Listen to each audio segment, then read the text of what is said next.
emergjencës të fejës, që ka morë trajtim mjekësor. Si është gjendja aktuale e fëmijës tuaj? Traumë psikologjike.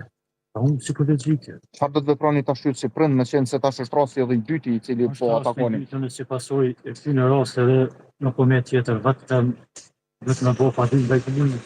Vetë padit një komunë? Kësë.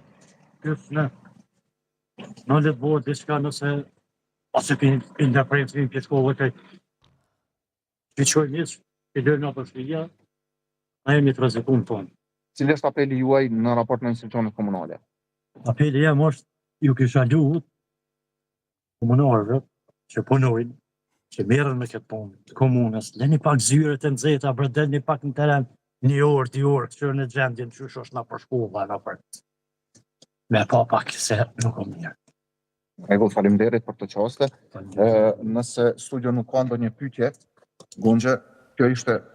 Shpresojmë Valdrin që kërkesa e secilit prind të Kosovës të realizohet dhe urojmë që fëmijët e tyre të mos përballen me probleme të tilla që mund të evitohen lehtë qoftë nga komuna apo nga institucione tjera. Përshëndes shumë ty dhe gjithashtu prindin e fëmijës.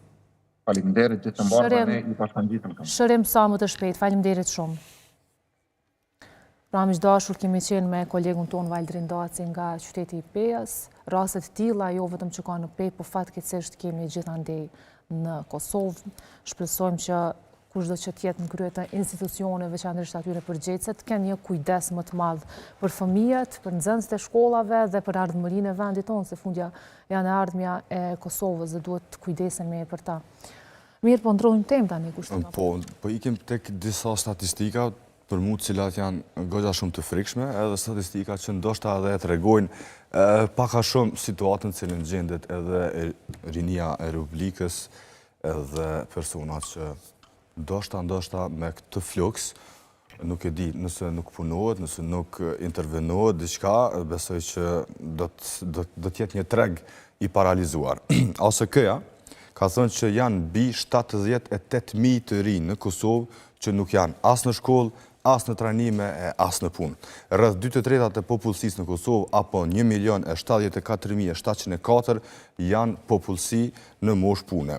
ASK-ja njofton se shkalla e personave jo aktiv në moshë vazhdon të mbetet mjaft e lartë, dikon është 57% e popullatës është jo aktive, popullatës e cila ka drejt ose është në moshë pune. Është shëndosh, e gatshme për të punuar, por nuk punon.